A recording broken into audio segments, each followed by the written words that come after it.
That's a, can't really see it of course because it's scaffolding, but that's the Vietnamese. It's called Notre Dame. Bit of a shame it's closed, and because of the renovation work, it's supposed to be pretty much a smaller version of the one in Paris.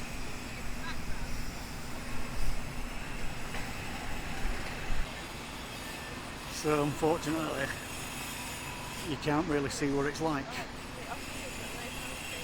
but it is supposed to be quite beautiful. All the scaffolding up front, you can see some parts of it.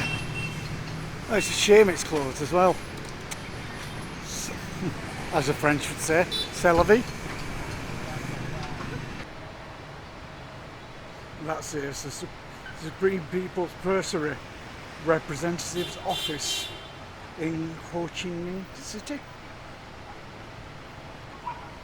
No, I don't know it says that. I read it somewhere else where it's called.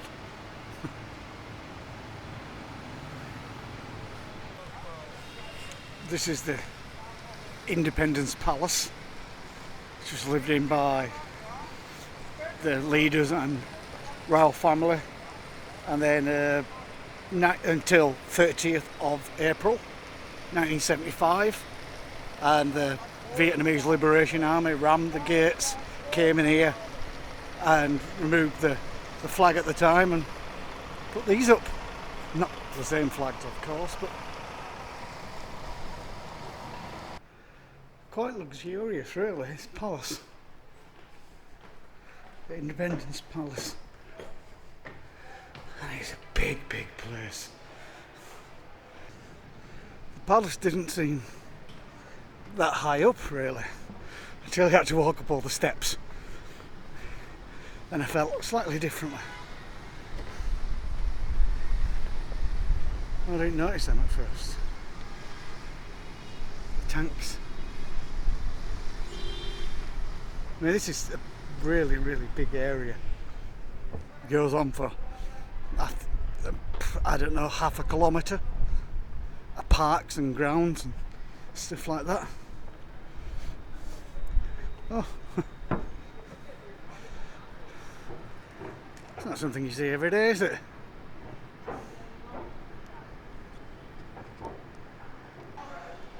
There were always a helicopter here, ready for the president's use, so he could fly off at any time.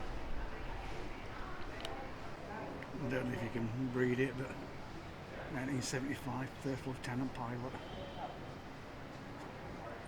flew FE and basically two bombs landed right there.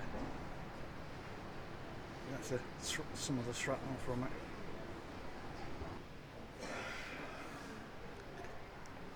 This is a nice palace. And you can see a pretty modern palace, certainly compared to, well, some of the temples in Vietnam and certainly some of the palaces in Europe. This is the bunker command centre in the palace.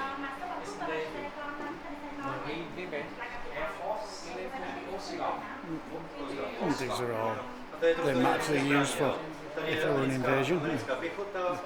Command centre. Pretty basic place, but all the information is obviously on the walls. This is another part of the bunker. It's actually quite big and got loads of narrow corridors and all sorts. I thought it was just that one room, but it actually isn't. It's about 12, maybe 13 rooms. And these are the endless. Pretty cool, eh?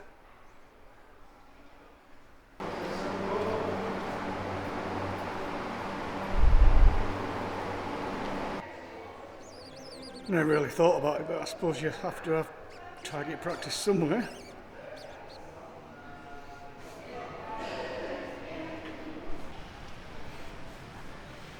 This is the front. It's explored around. Took about an hour and a half, maybe 2 hours. But I'm not one to rush anything really.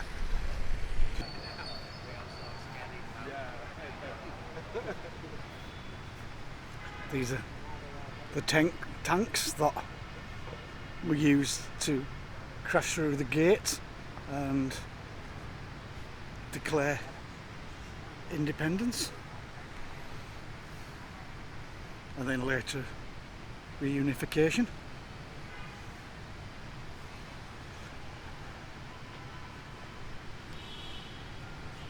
Quite impressive. There are quite an active nightlife in District 1 as well. It's during the day, so it's quite empty, but I know around here it's all lit up like a bloody Christmas tree.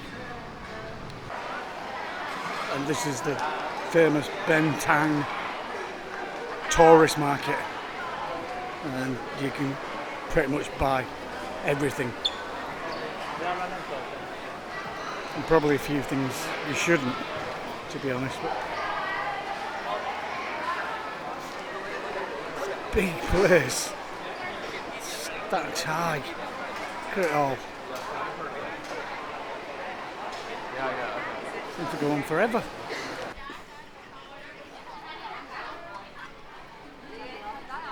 Everything.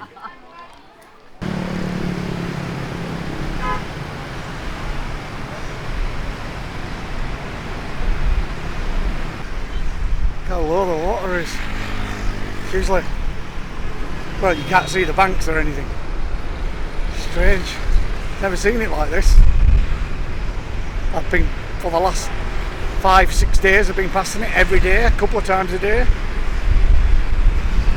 It's quite significant. This is a Ho Chi Minh Festival.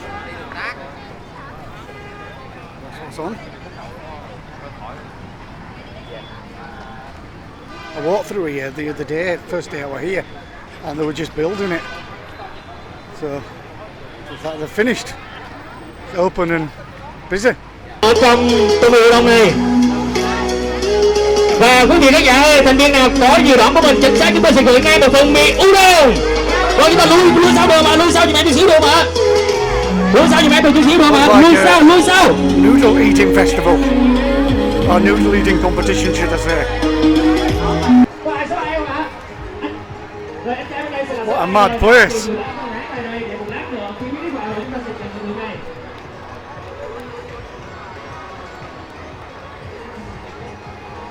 A Digimon competition.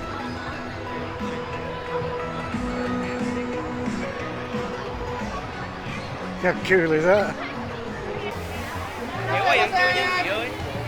Noodles land. You can think of a better place ever. It is, it's a festival celebrating Japan. Oh, actually says it up there.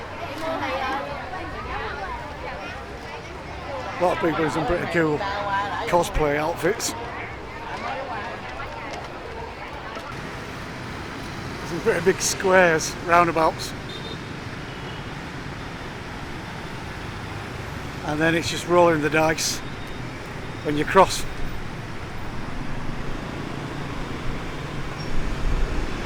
Hello, how are you? Okay, I take you around somewhere. Take the photo. This is the famous pink church, which I didn't know, and there's no visitors on a Saturday and Sunday. And it's Sunday.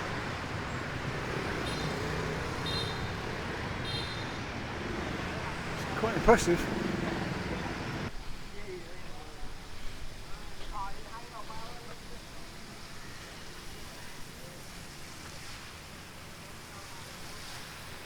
In one of the parks in Ho Chi Minh. There's several, but this is probably the bigger one. And it is quite big. A lot of trees, so it's got a lot of shade, so it works for me.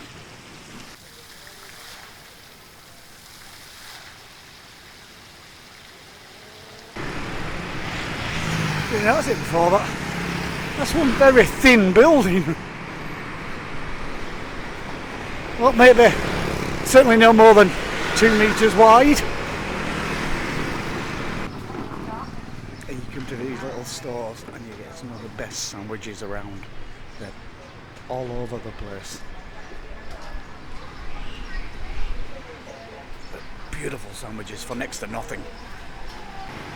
And this is the famous Vivienne area, which is where all the bars and backpackers, basically it's where people party.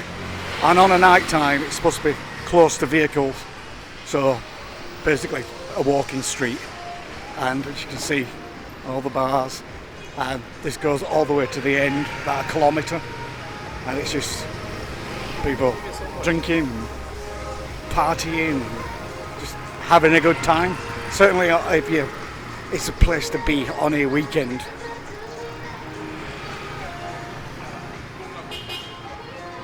That's how it's spelled, Vivienne. Probably not saying it right, but you see it can be quite colourful. But all this area is the happening party area. I'm not a big partier, so it doesn't really matter to me. Yeah, that's supposed to be a very popular bar. They're just basically bars and a few backpacking hotels and bars. Came along here, I think it was Tuesday night, and it was still packed. I didn't fancy coming around here on a weekend. It's Monday now, so all it is people working, and you see the odd person really hungover carrying the bags around.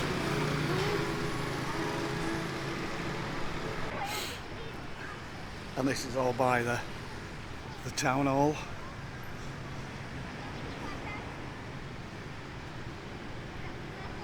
Oh, it's moving.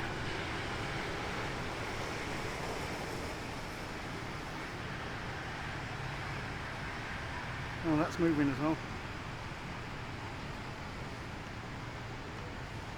That's pretty cool. It goes all the way down there, down to the river.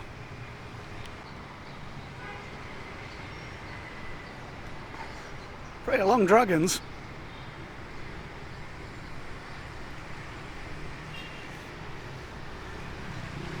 It's pretty cool, isn't it?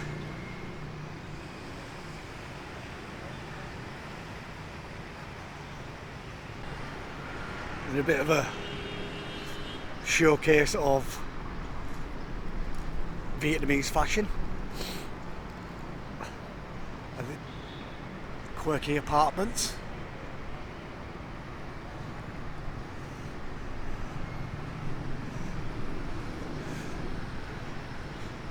Be really pleasant if it wasn't so hot, but